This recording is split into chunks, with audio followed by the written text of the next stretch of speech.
everybody, and welcome to this presentation on major depressive and related disorders in the DSM-5 TR. I'm your host, Dr. Donnelly Snipes. In this presentation, we're going to explore the current criteria and associated features for major and persistent depressive disorders in the DSM-5 TR. Now, there are a lot of other depressive disorders, but I had to limit myself to what I could cover in an hour. Types of depressive disorders. As I've mentioned, there is major depressive disorder. There is persistent depressive disorder, which now includes chronic major depressive disorder and dysthymia. So we'll talk about that a little bit. Disruptive mood dysregulation disorder, that's going to get its own entire class. Premenstrual dysphoric disorder. Substance or medication-induced depressive disorder. Depressive disorder due to another medical condition, other specified depressive disorders, and unspecified depressive disorders. There are lots of ways we can diagnose depressive disorders, but we need to make sure that what we're dealing with is actually a depressive disorder. For example, depressive disorder due to another medical condition may be diagnosed when there is something like hypothyroid that is contributing to it. The common feature in all the depressive disorders is a sad, empty, or irritable mood and clinically significant associated symptoms. What differs is the duration, the timing, or presumed etiology. And also the number of symptoms. For example, persistent depressive disorder has a much lower threshold for meeting diagnostic criteria than major depressive disorder. So let's get on with it. For major depressive disorder, a person has to have 5 symptoms that are causing clinically significant distress for 2 or more weeks, and it's not due to a substance or a medical condition. All right, so that's pretty straightforward. One of those 5 symptoms has to be depressed, empty, or hopeless mood, or apathy, just a lack of enthusiasm or, not caring about anything, or anhedonia, which is an inability to experience pleasure. Now, people can have both the apathy and depression at the same time, but anhedonia, they can have both of them, but they have to have at least one. Additionally, we want to look for those other symptoms, other 3 or 4 symptoms, greater than 5% unintentional weight change.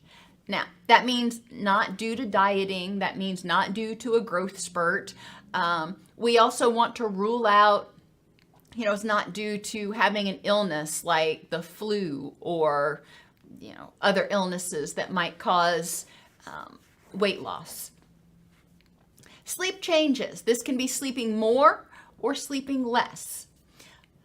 It can also be sleeping and then waking up at maybe 2 in the morning and not being able to get back to sleep, or being up for 3 or 4 hours and then going back to sleep. So the circadian rhythms start getting all mucked up.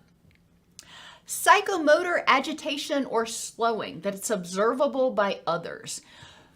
It feels like you are walking or moving through mud or through a wind tunnel. And people notice that you just seem to be slower at everything that you're doing, or most things that you're doing. Fatigue, that's pretty self-explanatory. Worthlessness or inappropriate guilt. Now, this guilt is not feeling bad about being sick, feeling like you should be able to just suck it up and get over it. But the guilt is more focused on feeling like you were bad as a person, feeling guilty for things that you did or shouldn't have done in the past. A lot of it is ruminative guilt, so to speak. Poor concentration or indecisiveness, and or recurrent thoughts of death or suicide without a plan or attempt. We have another diagnosis for recurrent suicidal ideation with a plan. So you've got a lot of things to work with, but I want you to think about how some of these things relate. If you are experiencing a change in your weight, that often means you're experiencing a change in your nutritional status, which can directly impact mood. Sleep changes. Oh my gosh, you just don't even grasp how important good quality sleep and stable circadian rhythms are to your overall health and happiness. When sleep gets disrupted, when your circadian rhythms get disrupted, you will start feeling fatigued. You will start having difficulty with concentration and indecisiveness. So sleep is a big bugaboo that we want to make sure that we rule out, but I'm getting ahead of myself. Now, persistent depressive disorder is somewhat different. Remember, major depressive disorder had to be for at least 2 weeks. Persistent depressive disorder has to be for at least 2 years for adults and 1 year for children or adolescents. Additionally, in children or adolescents, the mood can be irritable. What we're seeing, or one of the differences that we're seeing, remember I said that this can include chronic major depressive disorder. If the person is experiencing all of the symptoms, meets the criteria for major depressive disorder, and they have no remissions that are longer than 2 months, then they would get a persistent depressive disorder diagnosis. In major depression, to be considered recurrent, there has to be at least a 2-month break between being symptomatic. But with persistent depressive disorder, it also now encompasses dysthymia. So you can have the really extreme symptoms, but you only need to have 2 or more of the following. You have to have the depressed mood for most of the day, most days, for 2 years for adults, 1 year for children, and then 2 of the following symptoms.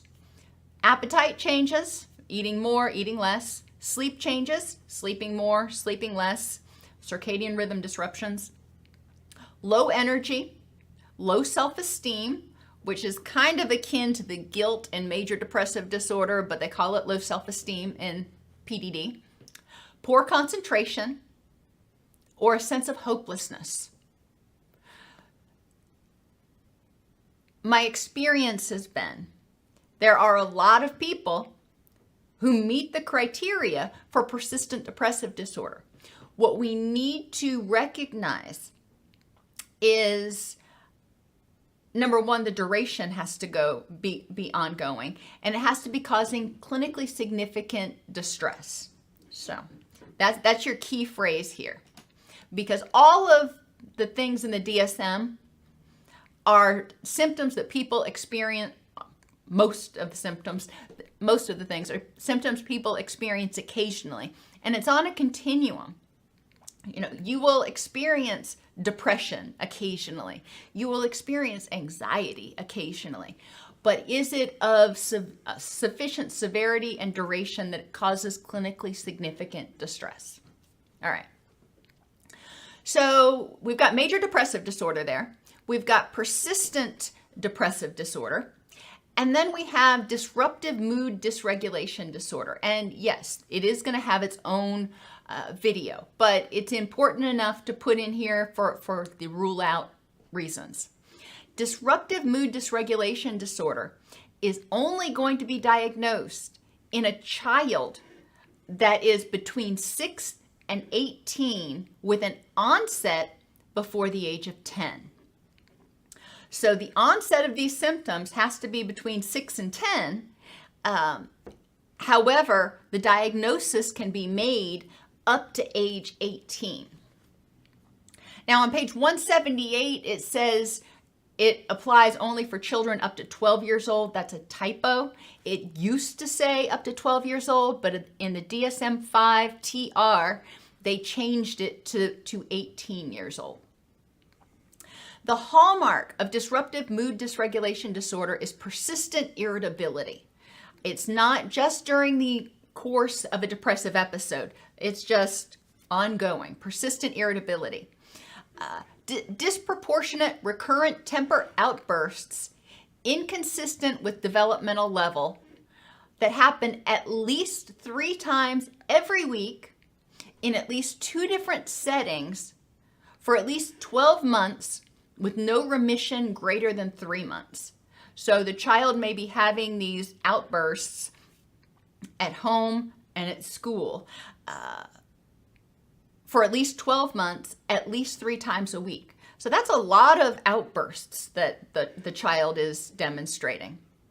And between outbursts, the mood is angry or irritable. Now remember, children can be diagnosed with major depressive disorder, which is why I brought that to your attention. We want to look at the persistence of their irritability. Does it go on pretty much consistently, or is it only tied to a major depressive episode? Major depressive episode specifier or disorder specifiers, and there's a lot of them. Anxious distress. So this would be somebody who meets the criteria for major depressive disorder, and they have symptoms of anxiety that doesn't meet the full criteria for something like generalized anxiety disorder. Mixed means they have all of the symptoms of major depressive disorder, but they don't fully meet the criteria concurrently for hypomania. And there has never been a manic or hypomanic episode. So some people can have that increase in activity or increase in energy interspersed with their depression. Melancholic. This is the person who feels anhedonic. They feel very sad, profound despair. Tends to be worse in the morning. They often find that they are in the group that awakens early in the morning, in the middle of the night, whatever you want to call it, and has difficulty getting back to sleep or can't. And they may have excessive or inappropriate guilt.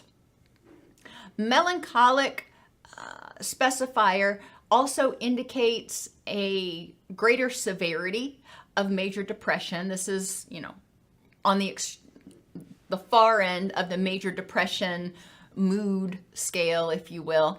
And people who have the melancholic specifier or who have anhedonia are at a much more significant risk of suicidal ideation or suicide attempts. Atypical major depressive disorder specifier in major depressive disorder. The person has marked mood reactivity. So they feel depressed most of the time, but then when something really good happens, they actually can have periods of feeling really happy for a moment, but then they go back into the depression. So there's mood reactivity. Appetite changes, generally eating more, they call it hyperphagia, which, remember, in the diagnosis for depression, increasing in eating or decreases in eating is one of the expected symptoms. So I'm not sure why that's in atypical, but hypersomnia. Again, in atypical, the person is sleeping a lot more than usual. But in your criteria for major depressive disorder, sleeping more or sleeping less, hypersomnia or insomnia are criteria. So that's not really all that atypical either. Leaden paralysis, feeling like you can't move because your arms are so heavy. Now, this is an extreme end of psychomotor retardation.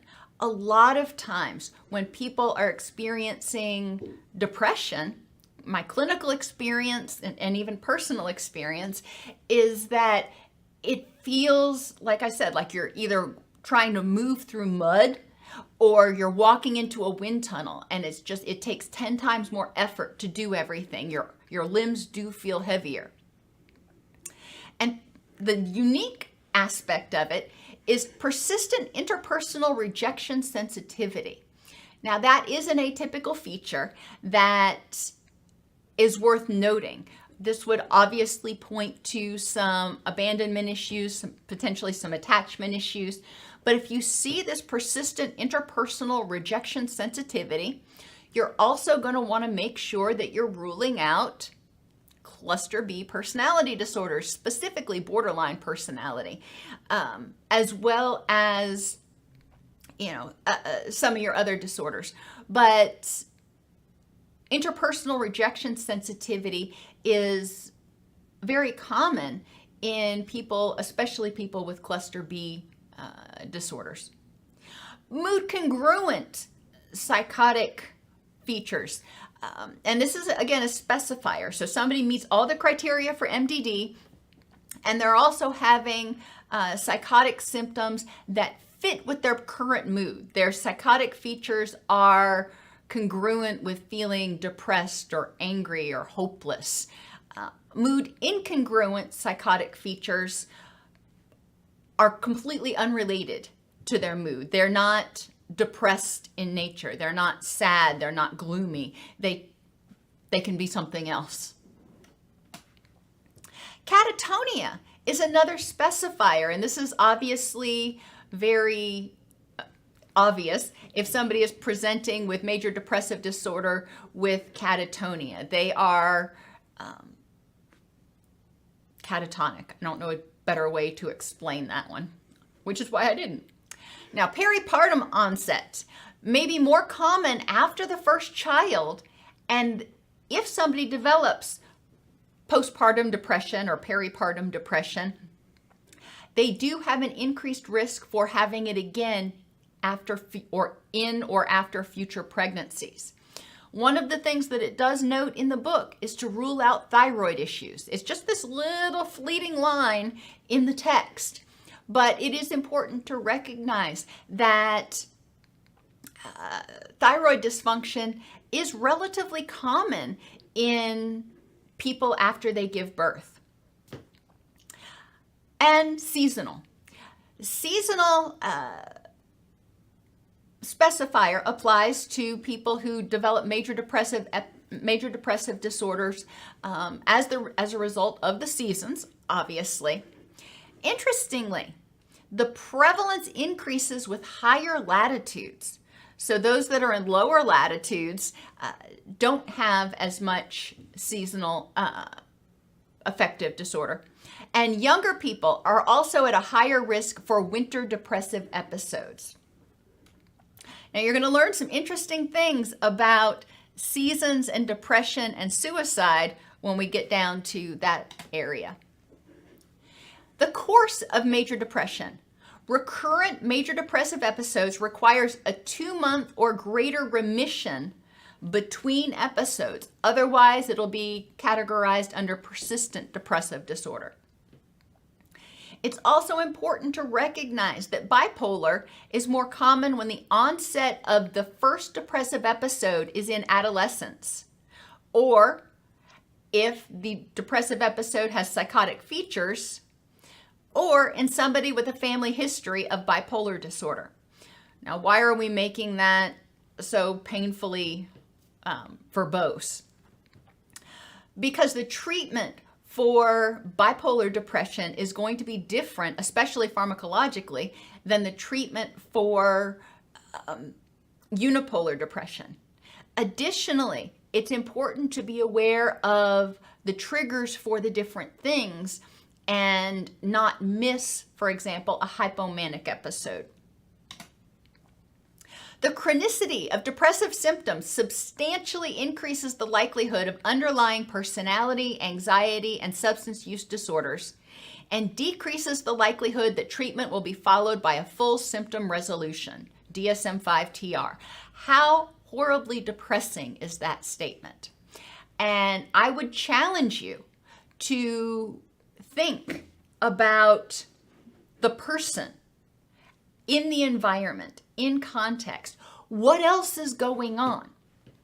If they have depression and anxiety or depression and personality disorders, what else is going on that's contributing to these mood or cognitive symptoms that needs to be addressed? Too often, we try to default to a, quote, best practice. You've got depression, we're going to do X, Y, Z, and you'll either get better or you won't. And that is a horrible philosophy. It's just awful. So think about, why is it? Get curious. what's going on that may be keeping this person from developing full symptom remission? And why is it that they are experiencing these depressive symptoms so chronically? We are now finding, as research has progressed, there is so much stuff that can contribute to depressive symptoms that has nothing to do with cognitions, that I think a lot of times we miss that. A lot of times we miss the lack of emotional intelligence. A lot of times we miss the adverse childhood experiences that may be contributing and the unresolved traumas that may be contributing. So we need to get curious for each individual and explore what's going on with them. Now remember, depression is a term that is a label that we assign to a bunch of symptoms. It's a word. When somebody says, I'm depressed, that's a label they're applying to a set of physiological and maybe even cognitive symptoms or presentations, if you will. But what causes those is often changes in neurotransmitters and hormones and the reactivity of the nervous system. So we need to really get down to the root of it and say, what's going on in this person that is triggering this cascade, that is triggering this cocktail of hormones and neurochemicals that is maintaining their depressed mood. Additionally, cross-culturally, somatic or physical complaints are often the primary presenting symptom. Why?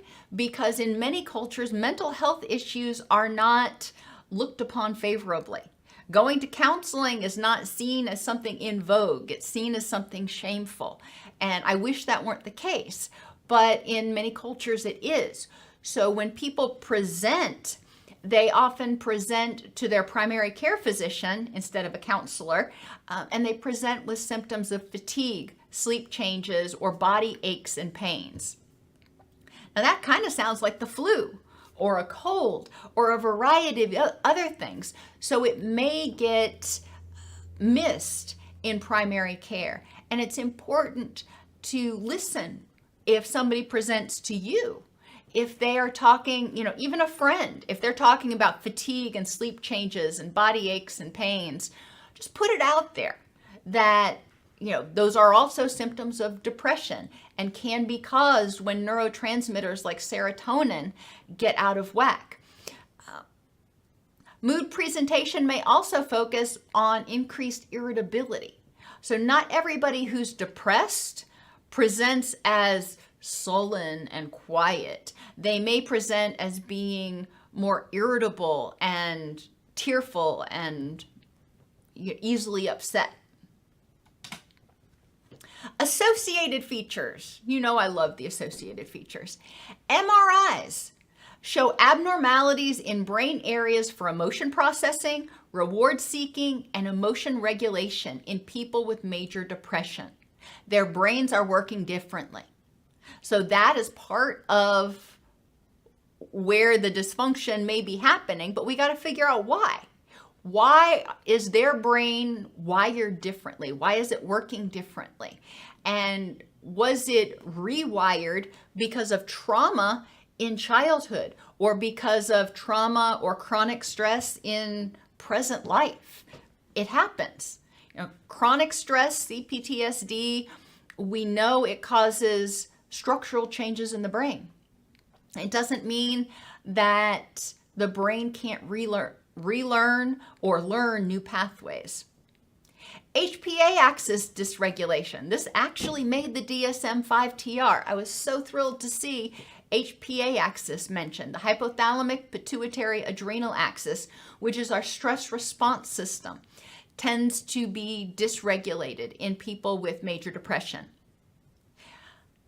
The text also mentioned an increase in pro-inflammatory cytokines. People with depression have systemic inflammation. People with systemic inflammation often have depression. And I know I sound excited right now. And it's not because I'm happy about it. It really sucks if you've got HPA axis dysregulation and a lot of inflammation, because that means you've also got a lot of pain. But the fact that we're finally starting to really embrace the mind-body connection and recognize that these things go hand in hand. If people have inflammation, it often triggers depression and vice versa. That's something important to know, because if we only treat the cognitions and not the inflammation, guess what? They're probably not going to achieve full symptom remission. Pain is an associated feature of depression, not only because of those pro-inflammatory cytokines, but because all of the other things that may happen during a depressive episode, including sleep disruption, etc., that cause certain neurotransmitters, especially GABA and serotonin, to be low. GABA and serotonin, among others, are involved in our pain threshold. And when we have low levels, we tend to have more pain. Our pain perception is more acute. So it's important to recognize that. And guess what? Pain makes it harder to sleep. When we don't sleep well, then it increases our HPA axis activity and pro-inflammatory cytokines. You know, it's a vicious cycle. Obsessive rumination, guilt, is often associated with major depression. And of course, they did mention guilt in the diagnostic criteria for depression, so we want to recognize that. But obsessive rumination also can be a treatment target. All of these associated features can be treatment targets. Anxiety. You have major depressive disorder with anxious features. You also have some people who have major depression and full-blown generalized anxiety disorder at the same time. We want to recognize that. If it's present, we need to treat it. We can't just treat the depression over here and think, okay, everything else will get better. It may have some positive impacts, but we also need to recognize that if their anxiety is ongoing, it's burning a lot of energy and it's probably going to keep them from achieving full depression symptom remission. Social isolation, loneliness, and anger are other associated features that may be more prominent in some cultures over others. They didn't really specify which cultures and what to look for. But if you've been depressed, even if it didn't meet the criteria for major depressive disorder, you've probably experienced, social isolation. You don't want to be around people. You just can't deal with other people's drama. Or people start isolating from you because you've been depressed for so long. They call, they want you to go out, you turn them down. After the 17th or 18th time, they're like, I'm just not even going to call them anymore because they're not going to go out. They want to stay home. And so social isolation works both ways. You may intentionally isolate, but then unintentionally you may stop encouraging people to try to interact with you, which can lead to loneliness and anger. I mean, think about it. When you're depressed, it's not fair. It sucks to feel that way. So it's not unusual for people to have feelings of concurrent anger when they are depressed. It's not uncommon for people with major depression to be angry at other people who just don't get it, or to be angry at other people who aren't depressed and who are happy because it's not fair. So anger is another common issue, but anger takes a lot of energy. And just dwelling on anger and ruminating on anger burns a lot of energy, but contributes to hopelessness and helplessness. Because unless you do something about it, you feel disempowered. So that anger can actually contribute or worsen the depression. So we need to address it. Other associations with depression, major depressive disorder specifically, that are not mentioned, that I think are important for you to be aware of, that the research is indicating there's a connection. Dementia. They're not sure whether dementia causes depression or depression causes dementia in older adults, but there is a definite connection between depression and major depressive disorder and persistent depressive disorder and development of dementia in later life. Obstructive sleep apnea is also associated with high rates of depression.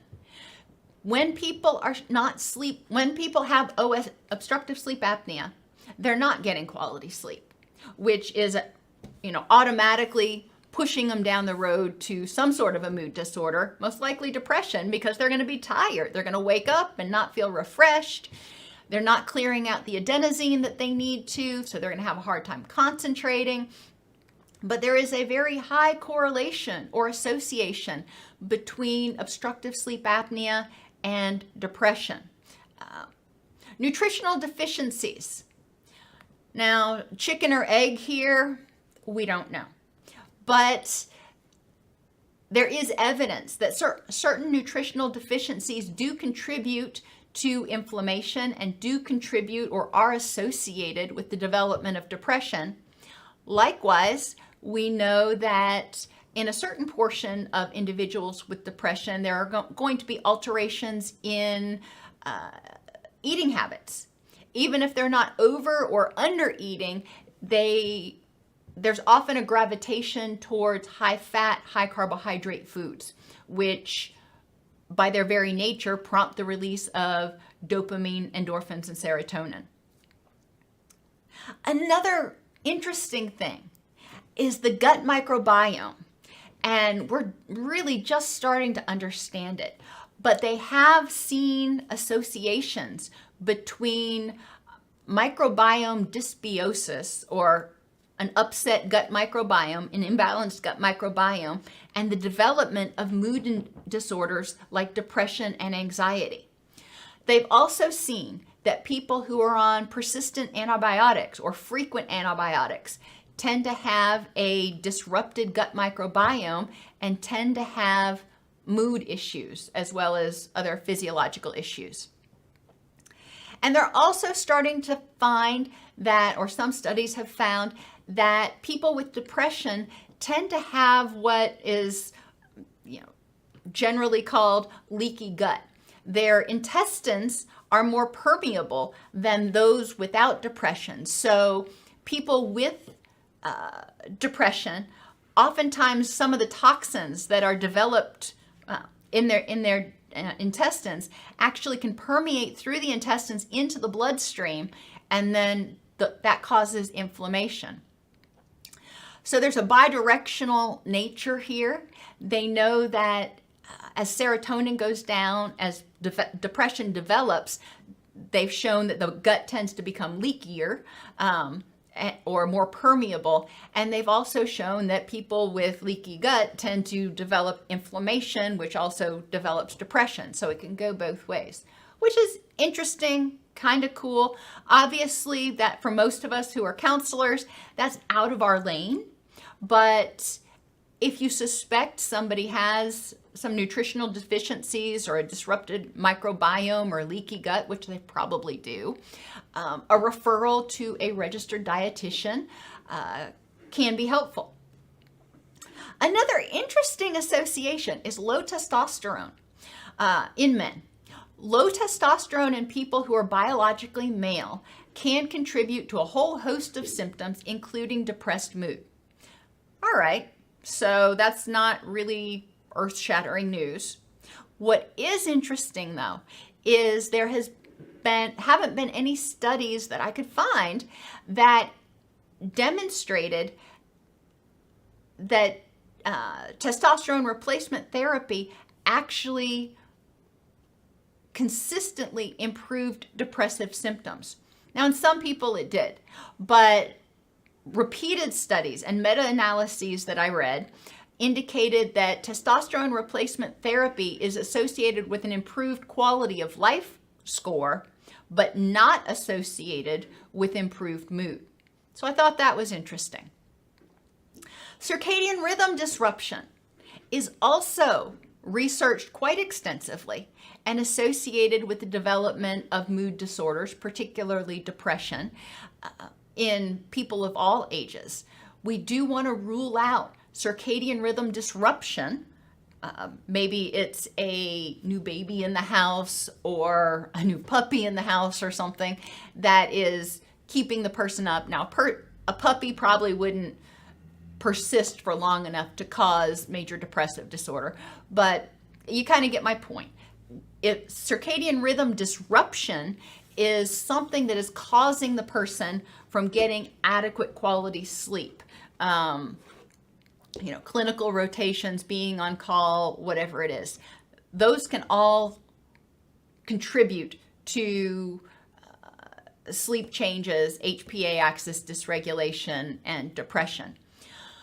There's also a whole other section in the DSM for circadian rhythm disorders where people fall asleep too early and wake up too early, or they can't stay asleep. So we do need to rule out circadian rhythm disorders or concurrently diagnose it if it's appropriate. And finally, another really interesting one is hearing loss. They have found a significant correlation between the development of hearing loss and the development of depression. Now, usually this goes one way. As people start to lose their hearing, no matter what the age, there's often a development of increased depression. They hypothesize this is because the person with hearing loss starts misunderstanding things and missing things, and they feel like they're not getting anything right. They start to feel disconnected from those around them. However, hearing loss is associated strongly with the development of depression, and development of depression, especially in later life, is associated with worsening cognition and potentially the development of dementia. So get the hearing screened. The prevalence of major depression, according to the DSM, is 7%, with a 3 times greater presentation in 18 to 29-year-olds versus 60-year-olds and over. And it's twice as common in women. All right, this is not really all that new. I was a little bit surprised that it was so much less in the 60 plus age range, but think about 18 to 29-year-olds. They're going through that period, as Erickson called individuation. They are graduating from high school, they're leaving the nest, they're going to college or starting a career and maybe starting families. There's a lot of stuff that happens during that period, and it can be extremely stressful. According to the Journal of the American Medical Association in April 2018, they evaluated 36,000 subjects, and they found that the rate of depression in 2018 was actually 10.4% in any 1 year, and 20.6% of people would experience at least one major depressive episode in their lifetime. So JAMA indicates that it's a lot higher than the 7%. But the chronicity of major depressive disorder appears to be higher among African Americans and Caribbean blacks. That comes directly out of the new DSM-TR culture section. As far as risk and prognostic factors, neuroticism is a well-established risk factor for depression. Now, neuroticism means responding poorly to stress, interpreting ordinary situations as threatening, and experiencing minor frustrations as overwhelming. It tends to be temporally stable, so it's over time, it doesn't change. People tend to have difficulty responding. It's not just they're overwhelmed right now, but across years, they have difficulty responding to stress, tend to interpret ordinary situations as threatening, and get overwhelmed really easily. But I want you to think, neuroticism has such a negative connotation to it. But couldn't somebody also develop these symptoms as a result of early adversity, as a result of ongoing trauma. So do we want to say neuroticism, or if we see these symptoms, do we also want to make sure we screen for PTSD and borderline personality? CPTSD, complex post-traumatic stress disorder, is still not a diagnosis, okay? We cannot make that official diagnosis for billing purposes.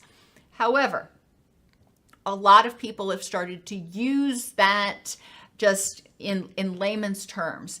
And so I want us to recognize the impact that trauma, ongoing trauma, early childhood trauma, may have on how a person develops. If they have early childhood trauma, if they have early abandonment, they may not learn the skills to respond to stress. That means life feels very scary. So ordinary situations, those of us who have developed coping skills, perceive as ordinary, seem very threatening to them because they don't have the tools to deal with it. Therefore, they're persistently hypervigilant and exhausted, and minor frustrations, what most of us perceive as minor frustrations, may seem really overwhelming because they don't have the tools to deal with life on life's terms. What seems overwhelming for a 13-year-old probably seems like a minor frustration to a 40-year-old. But we've got to remember, we've had all those years to develop and all those opportunities to develop. But people who haven't had those opportunities because of trauma may more easily dysregulate. So that's my 2 cents there. Either way, whatever you want to call it, whether you want to call it the personality dimension of neuroticism, or you want to call it something else, these symptoms are strongly associated as a risk factor for depression. Well, go figure. Imagine what it would be like living in a body, in a mind, that doesn't feel like you've got the ability to handle stress. You don't feel like you've got coping skills. You don't feel like you've got effective distress tolerance skills, and the world seems overwhelming. Yeah, I would start to feel helpless and hopeless and unsafe too. So I can imagine how oppressive and stuck somebody may feel. So aside from neuroticism, multiple diverse adverse childhood experiences are strongly associated with the development of depression. And guess what? Probably also the development of neuroticism. But a lot of people believe that personality traits are inherent in a person, so they wouldn't be developed. But whatever your philosophy is, it's important to recognize people who have adverse childhood experiences, especially multiple diverse ones, are at much greater risk of developing depression. A family history of depression. We do know there's a genetic component to it. Major depressive disorder is more likely in people with chronic medical conditions. There's a surprise, not. We do need to recognize that if somebody has autoimmune disorders, fibromyalgia, some other chronic health disorder, especially if it's one that limits their ability to function as they want to function, that it may contribute to a sense of hopelessness and helplessness and depression. Major depressive disorder has also been noted to complicate cardiovascular disease, obesity, and diabetes.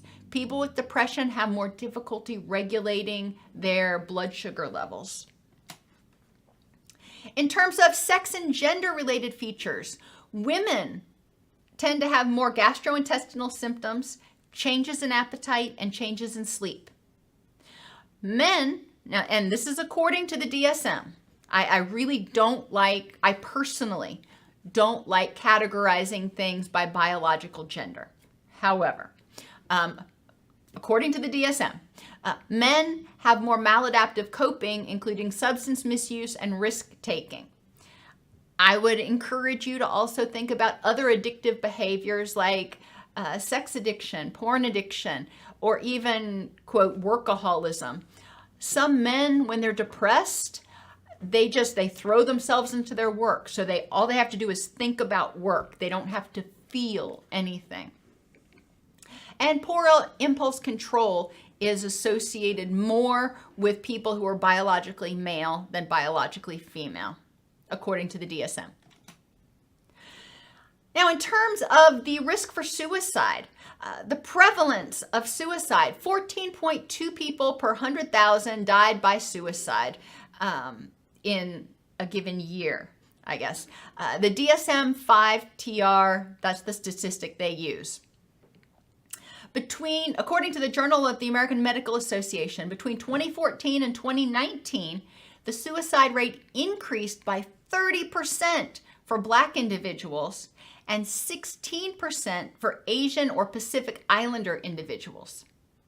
From 2019 to 2020, though, now think about what was going on during 2019 and 2020, the suicide rate declined overall by 3%, including 8% among people who are biologically female and 2% among people who are biologically male. Now, I am assuming that they meant when they say among females and males, they're referring to biological gender. They did not specify. They still use the binary language in the DSM and the CDC. But it is interesting to note that during this period, at the beginning of the pandemic and at the height of the pandemic, suicide rates allegedly were declining overall. What's up with that? The transgender population, 42.9% of people who are transgender indicated they had depression and suicidal ideation, and 29.1% of people who identify as transgender had one or more suicide attempts. That's important to know. Postpartum, women reported lower depression scores and higher suicidal ideation incidents. So their depression scores were around 6.65, but their suicidal ideation was almost 12% in the early postpartum period. That's important to recognize.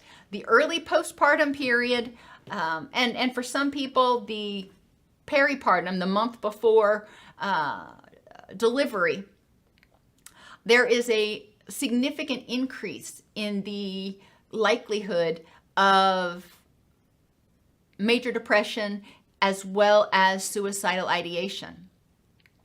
Now, another thing they didn't tell you in the book, suicide risk in fathers in the postpartum period. And I know I harp on this topic, but I think it is so important because the health of the caregiving system is vital to the health of the infant. We can't just pluck out the birth parent and focus on them. We need to focus on the caregivers.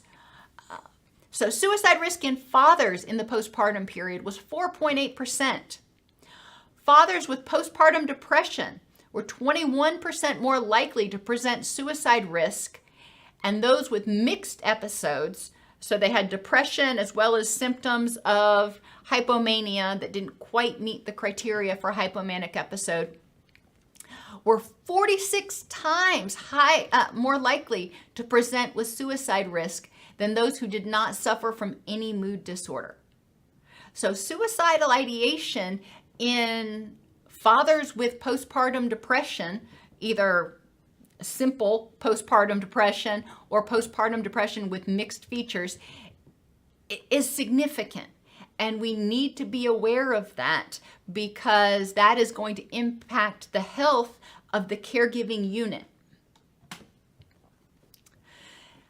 Seasonal affective disorder and seasonal patterns in major depressive disorder. Suicide rates, interestingly, I told you we were going to get some interesting information here. Suicide rates increase in spring and summer and actually decrease in December, with the lowest trough on Christmas.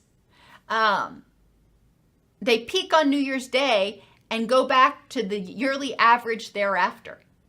Now, they hypothesize, and I say they, the researchers, hypothesize that the perception of one's own depression and despair is enhanced in the spring by the perceived difference between the outer world that's sunny and bright and people are outside, mowing their lawn and having fun, and their inner world, which is dark.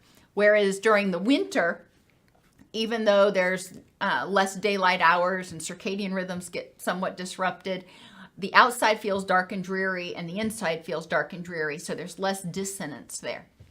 That's just one hypothesis, but I think it's important for us to note, a lot of us assume that the holidays is when suicide peaks, and that's actually not true.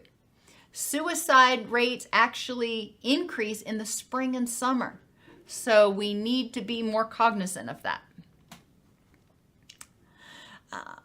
Premenstrual dysphoric disorder. Now, this is a unique diagnosis in the depressive disorders, but I thought it was important to mention it here while we're talking about suicide. People with premenstrual dysphoric disorder are at greater risk for suicidal ideation and suicide attempts. Okay. However, suicide attempts are not related to the menstrual cycle. So assuming that somebody is going to become more suicidal, more emotionally dysregulated and impulsive when their hormones switch is not accurate. That's faulty reasoning. The rate of ideation, suicidal ideation in major depressive disorder is about 15.9%. But in people with premenstrual dysphoric disorder, the rate of suicidal ideation is 39.7%. So that's like more than double. If you have somebody who is diagnosed with premenstrual dysphoric disorder, you need to be aware of the suicide risk and be aware that the risk is not just around the time of their period. The risk is all month long, while they're symptomatic, while they're diagnosable. The text also noted, in general, that most deaths by suicide are not preceded by non-fatal attempts. Anhedonia has a particularly strong association with suicidal ideation. Differential diagnosis. Psychologically, we want to rule out bipolar disorder. If the person has had a manic or hypomanic episode ever, then they are diagnosed with bipolar disorder. We want to rule out premenstrual dysphoric disorder. That one, the criteria are obvious. Disruptive mood dysregulation disorder. Number one is primarily a childhood diagnosis. Remember, it has to be diagnosed it has to have an age of onset before the age of 10, and it can't be diagnosed after the age of 18.